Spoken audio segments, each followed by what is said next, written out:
Statins or niacin for high cholesterol. What is the truth? This presentation is thanks to a patient of mine that has been using niacin for high cholesterol issues. And today he sent me a message with an article that said niacin causes increased risk of death and should he stop taking it? And so that sent me down this rabbit hole for you. And if you're interested in this topic, I've made many videos on this topic on statins and cholesterol and the misguided war on cholesterol in the US and how it's really a giant money grab. And we'll dive into that some today. So if you're not interested, turn the channel. But if you are, you will learn a lot today based on evidence instead of marketing and emotion. So let's dive into the research. All right. So I said let's dive into the research, but first we must start with the news piece that stimulated this conversation. And so the patient sent me this article or sent me a screenshot from this article that was a screen capture of this paragraph down here. But first, the article's from 2014 entitled Niacin is Too Dangerous for Routine Cholesterol Therapy, published by Northwestern Now, and it's supposedly an expert viewpoint. So let's look at it. The article says, after 50 years of being a mainstay in cholesterol therapy, niacin should no longer be prescribed for most patients due to potential increased risk of death, dangerous side effects, and no benefit in reducing heart attacks and strokes.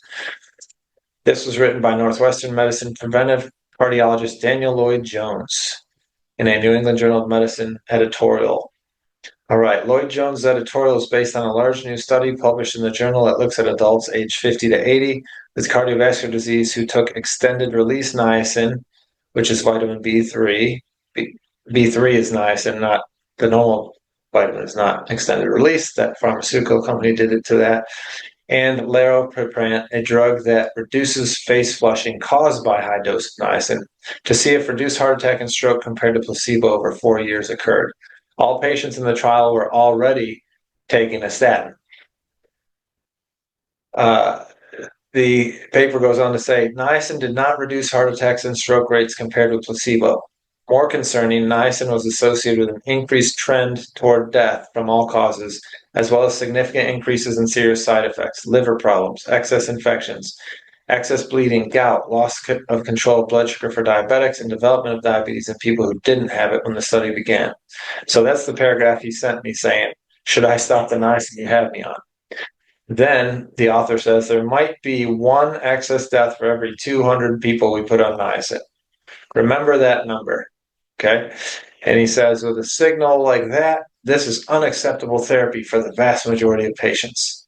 Okay, so one death out of 200 for people on niacin, they say is dangerous, and we shouldn't use that therapy because if we save 199 of them, the one that dies is not worth saving the other 199. We could say that that is the implicit message here. And what's their answer? Use a statin drug. Oh, how convenient. This class of statin drugs is the largest selling drug class in history. Wonder if there's any financial incentive behind this. I'm going to tell you there is, because if niacin, a B vitamin, vitamin B3, which is nearly free to attain, effectively reduces cholesterol, then there's no market for statins. So do you think there's financial incentive for people to publish articles to poo-poo nutrition and steer you towards medications? There is, and if you don't think so, then you haven't been conscious over the last however many years you want to go. We can say, how about 2020? The misinformation was going on big time in that scenario, right? Vitamins don't help your immune system. We heard that for years. Really? Everyone knows vitamins help your immune system, but the mantra was they don't. Use our groundbreaking new solution. Okay? So there's one example. We've got many. But anyways, back to this article. Niacin would kill one out of every 200 people. Interesting. Well, how many people die on statins, or how many people need to be on statins to be helped by statin therapy? Good question. Let's see, is there any research on that? Yes. This is a paper published in the Royal Society of Medicine in 2004 entitled The Case for Statins, Has It Really Been Made? The authors start off, statin drugs are a modern success story. Worldwide, sales of statins are running at about 19 billion per year and growing. This was 2004, so it's much larger now. Okay, even if it wasn't 19 billion a year, plenty of incentive to mislead people. This success profits not only the pharmaceutical industry, but also all those whose finances and careers are furthered by the research and the sales. Ooh, we're going to talk about that. And we're going to talk about that by looking at this paper by Alex Vasquez talking about the pharma echo chamber, socio-political matrix, and power vortex. Basically, that $19 billion is made by pharma, which pays for TV and radio ads, funds medical journals and textbooks, funds science. That money is just a self-perpetuating echo chamber. Okay. In 1988, the U.S. National Cholesterol Education Program stated, drug therapy is likely to continue for many years or for a lifetime. Okay, great. What better business model can you have than to put someone on a drug and say you have to be on this for the rest of your life or you're going to die of a heart attack or stroke? That'll make someone stay on it, right? And now you've got that income month after month, year after year. Hence, the decision to add drug therapy to the regimen should be made only after vigorous efforts at dietary treatment have not proven sufficient. Vigorous dietary efforts are defined as a minimum of 6 months of intensive dietary counseling before starting a statin. If you're out there watching this right now and you're on a statin, think back. Did the doctor ever recommend vigorous dietary and exercise changes for 6 months before they prescribed you, or did they just prescribe it? The majority of the time, that little tidbit was probably left out. And that's often, it used to be a whisper in the statin drug commercials. Now it's not even said anymore. None of the trials adhered to the 6-month dietary protocols prior to putting subjects on statins. Oh, interesting. Okay, the statins would have appeared to be less effective in reducing deaths from heart disease and all-cause mortality if the patients were put on the dietary change first. So they don't want to do that because that would show, hey, doing this natural strategy that anyone can do would make our drug look less effective and unnecessary, and we would sell less. Drug company study designers search for endpoints that are most apt to yield a positive result. This would not be the scientific approach, but would make sense if the aim was to make the study appear highly successful. With respect to data on deaths, the most important endpoint is all-cause mortality. This can be manipulated only by fraud and is the one primary concern to the recipients of the treatment. Am I going to die sooner or am I going to live longer like they tell me, right? If a drug or other intervention neither extends life or improves its overall quality, then it is of no value. However, drug companies make statin drug results look impressive by expressing the results as a relative difference rather than an absolute difference. In a statin drug trial of patients with existing heart disease, the difference in deaths between the statin group and the placebo group was 3%. 14% of the placebo group died and 11% of the statin group died during the study. The benefit of such results can appear to be magnified by expressing them as relative differences, which would be 11 divided by 14, which is 22%. So the study reports the statin drug lowered the risk of death by 22% because 11 is 22% lower than 14. But in reality, there was only a 3% difference in the groups. So you see the statistical games they play? Mark Twain said, there's lies, damn lies, in statistics. Another serious problem is that the study does not state the number needed to treat, or NNT, for one patient to benefit, which is over 100 in primary prevention trials. This means that more than 100 patients would have to take the drug for one patient to actually receive any benefit. And other studies since then have shown that the actual NNT for statin drugs is 200. So that means you would have to put 200 people on a statin drug in order for one person to benefit. Okay? Well, let's contrast that with putting 200 people on niacin, where 199 benefit, but only one dies, potentially. Notice the wording. Okay, potential increased risk death and a trend toward death. They don't actually, use hard language there. Those are words. Those are words to manipulate your thinking. Okay, so what would you rather do? Help 199 people at the risk of one person dying, or hurt 199 people at the risk of helping one person? So statins are the ones that potentially will help one person if you expose 200 people to the high risk of side effects on stat drugs. So there's one interesting paper. Okay. Then we say, okay, well, do statin drugs increase survival in patients like the marketing says they do? Because if you go to the doctor and you have high total cholesterol and you have high LDL, they're going to say, oh, John, Jane, you're at an increased risk of death from heart attack or stroke. You need to take this statin for the rest of your life to prevent that. Okay, so this study in the British Medical Journal in 2015 studied that. They looked at 11 different studies whose outcomes were looking at risk of death and how statins lengthen the life of the person taking it. Okay, let's look. So the results. So this study wanted to estimate the average postponement of death in stat trials. So if a person takes a statin, how much longer will they live than the person who doesn't take the statin? This paper looked at 6 studies for primary prevention and 5 for secondary prevention with follow-up between 2 and 6 years. Okay, so the primary prevention studies can taking a statin prevent you from ever having the first heart attack. The secondary prevention is prevent you from having another one. Okay, so the results were death was postponed between -5 and 19 days in primary prevention trials, and between -10 and 27 days in secondary prevention trials. The median postponement of death then was 3 days for the primary prevention and 4 days for secondary. The conclusion: statin treatment results in a surprisingly small average gain in overall survival. So in other words, you might live 3 or 4 days longer than if you had never taken the statin. Hardly worth the side effects you're suffering through while taking it. Hardly worth the price of a lifetime of pain for the drug, taking the drug.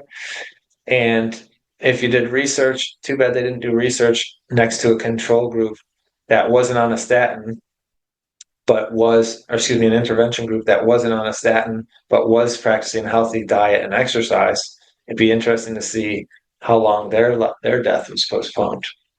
So this study found that statins provide a surprisingly small life-saving effect, or longevity effect, we should say. Do statins hurt you? Good question. Here's a 2016 study. Statins stimulate atherosclerosis and heart failure. What? Your head should explode right now. Statins stimulate atherosclerosis and heart failure. Isn't that why you're taking the statin? To prevent those two things? Boom. Well, I've made a separate video on this paper in the past, so I'm not going to go super deep into it. But how might a statin drive atherosclerosis and heart failure? Well, because they're toxic to mitochondria, as you can see right here. Statins are mitochondrial toxins, making all cells ATP depleted. Well, ATP is the energy currency of our body. So if you can't make ATP, you don't have energy. If that cell doesn't have energy, that cell doesn't work. Well, the heart requires lots of mitochondrial function and lots of ATP to work. So if the statins are toxic to the heart mitochondria, the heart stops working. That could be heart failure.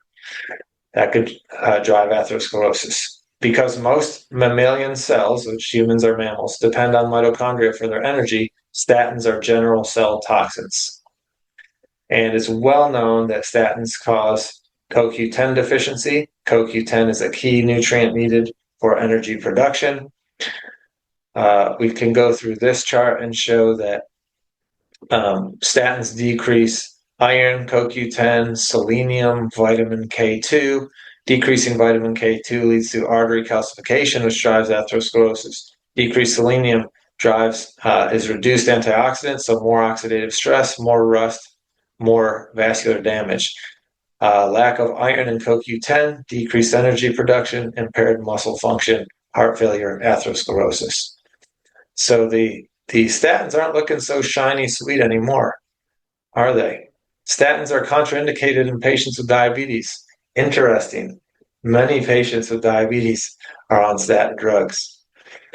Statins inhibit vitamin K2 and thereby accelerate coronary artery calcification, an important marker of progress of atherosclerosis.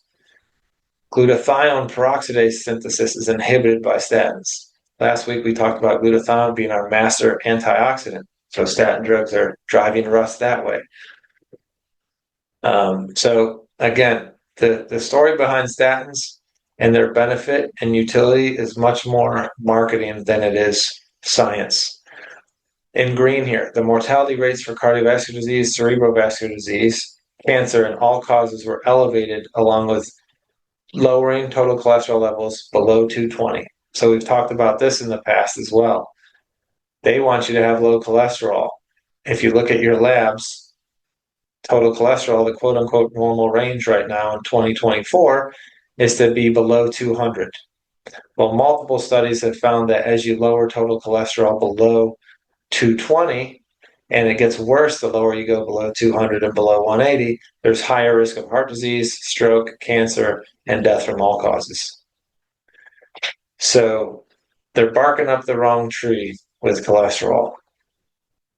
And the science is showing that because, hey, when we give them statins, they don't live any longer. And we have to treat 200 people just to save one life. And while we're doing that, we're actually causing heart disease. So, would you rather take niacin, which is a vitamin that everybody needs on the planet, or would you rather play Russian roulette with a statin? So, why is this happening? What is going on? Well, first, if our goal is really to prevent heart disease and stroke, then we need to be following the right metric. And it is known and published by UCLA that 75% of patients that have a heart attack or stroke had normal cholesterol.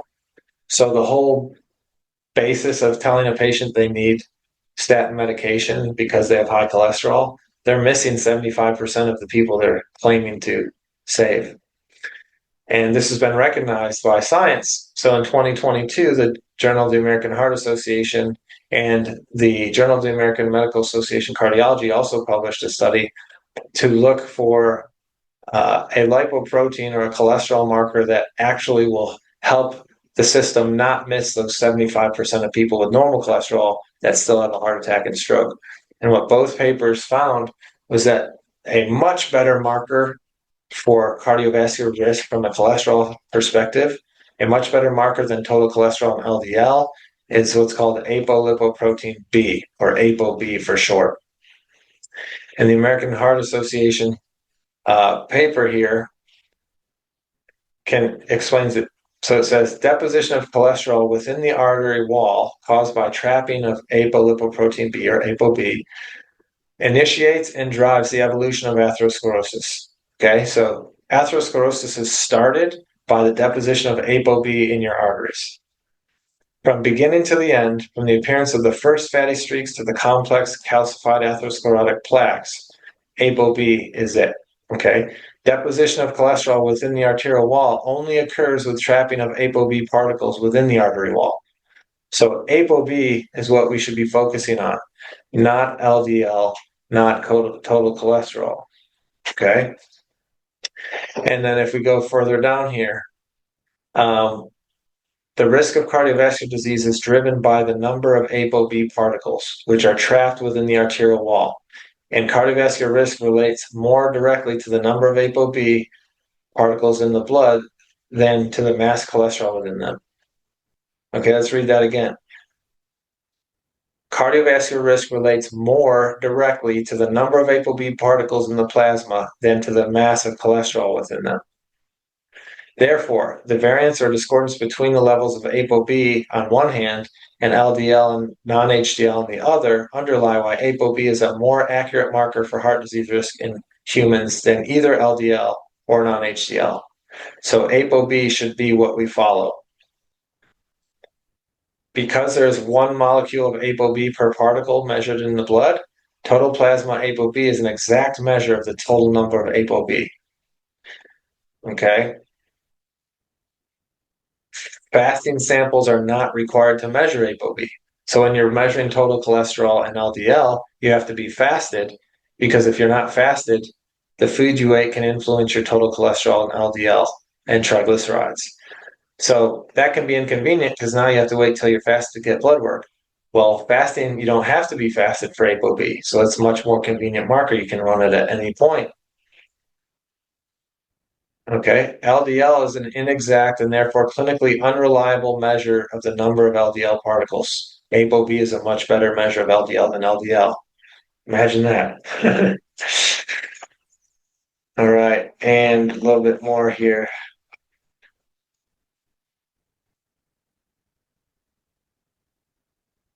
So,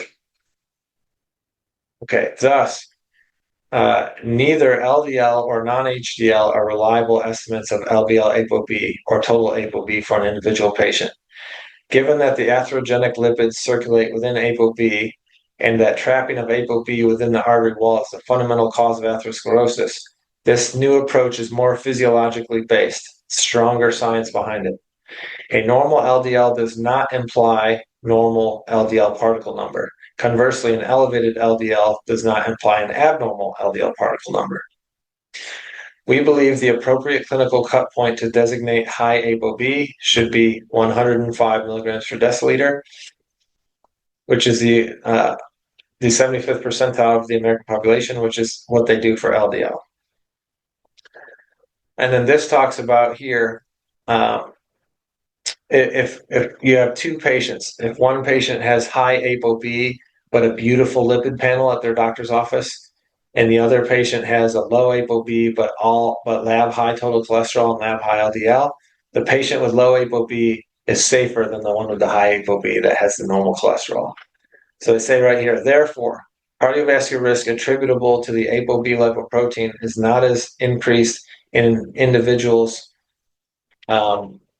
as the elevated LDL suggests. The degree of risk attributable to ApoB is determined by the plasma ApoB, by measuring it in the blood. Such individuals should be reassured and informed that this is a normal variant.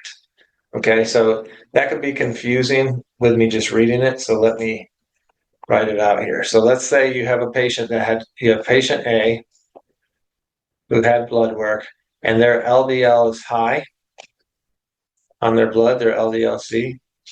This is high. But their ApoB is normal, looks good. Yay. And patient B has normal LDL, but their ApoB is high.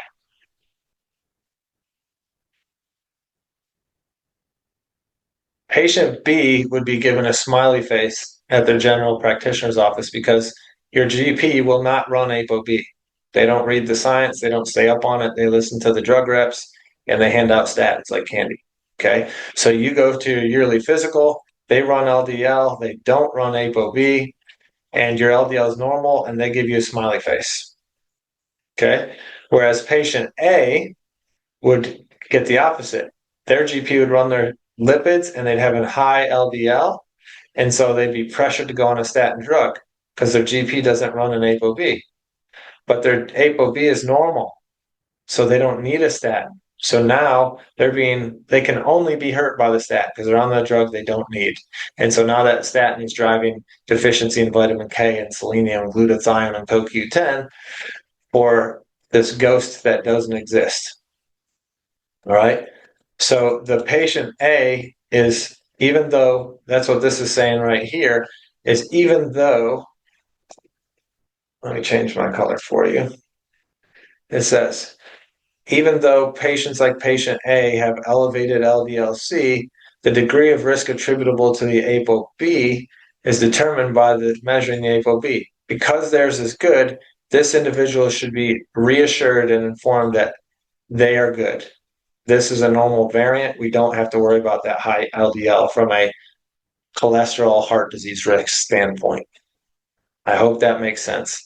So the person with the high LDL with the normal ApoB is much better off than the person with the normal LDL with the high ApoB.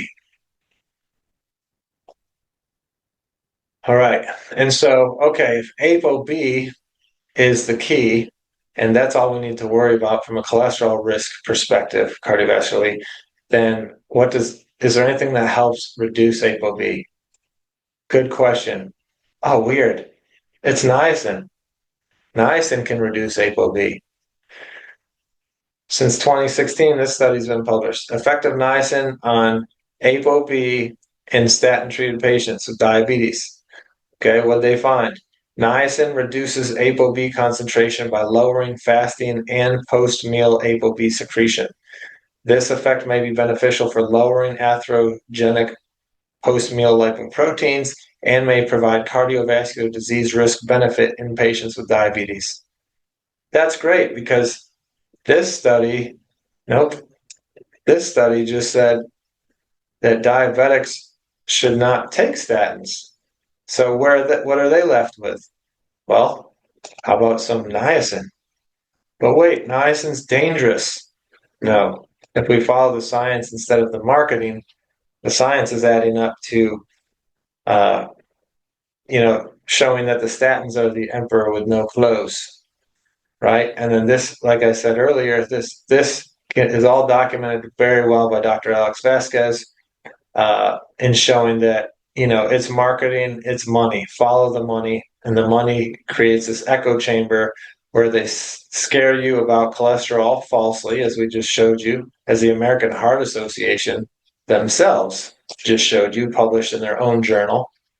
Okay, and we have a long history of the pharmaceutical model poo-pooing nutrition, because again, if you can do it with diet and vitamins, then they lose patients and they lose money.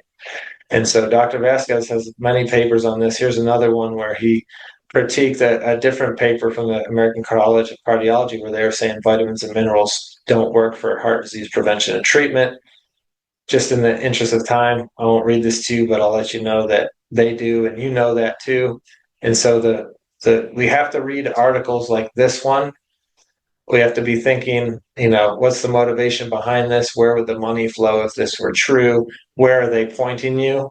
Well, they're pointing you away from a vitamin or to pharmaceutical. Answer: there's probably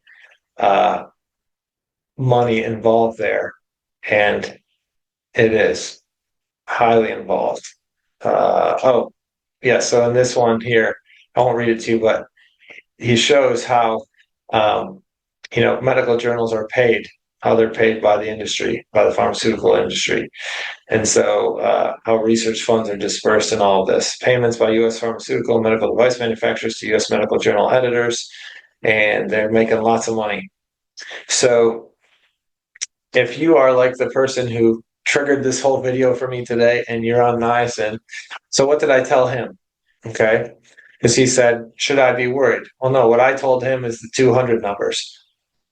Supposedly, 1 out of 200 might die on niacin therapy, long-term niacin therapy, versus one person might be helped out of 200 with a statin, and 199 potentially could all be hurt to minimally help that one person live an extra 3 to 4 days. Okay. So, and while they're trying to live that extra 3 to 4 days, they might develop atherosclerosis and heart failure before that. And that's why there's, some people live -5 days or -10 days, 10 days less or 5 days less than they would have had they not started statins. So anyway, What did I tell him? He said, "Should I stop the niacin?" No, let's be individualized and specific.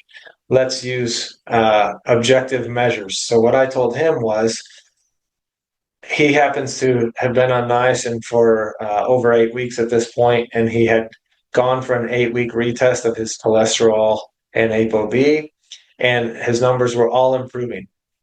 And so, because they're all improving, we stayed on the niacin because they had all improved, but they weren't into optimal range yet.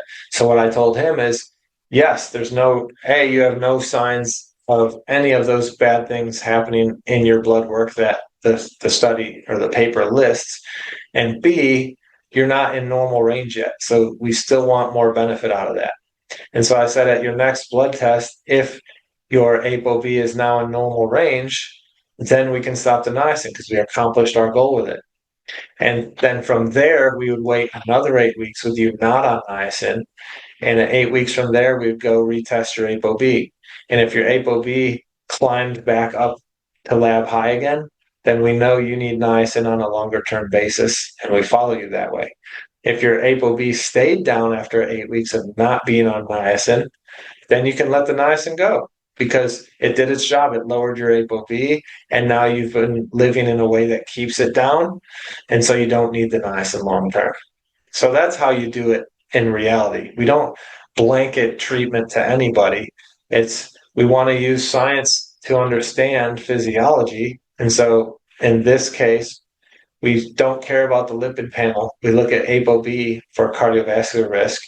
And if it's high, then we're using strategies to reduce that. And niacin is a natural way to do that effectively, as this is just one paper that shows that. Okay. And I can tell you from clinical, experience, it works for lots of people. Okay. And so we use it until we get you down into a protective range where your cardiovascular risk is no longer high. And then we stop and observe, does your body keep you there by itself once we pull it out? So that's how you practice clinically in a scientific and evidence-based way. If this was interesting to you, watch it again because I may have spoken pretty fast. I've got multiple other videos on a couple of these papers I showed you today, but also on other topics related to cholesterol and heart disease and mortality. And remember, you can always go more aggressive in terms of using pharmaceuticals, but it is worthwhile to investigate whether there's natural strategies that can help you, and know that when you're searching, you're going to get a lot of misinformation and articles telling you don't go natural because, again, if they lose you to a natural strategy, you are a lifelong patient that they no longer have, and that costs them a lot of money.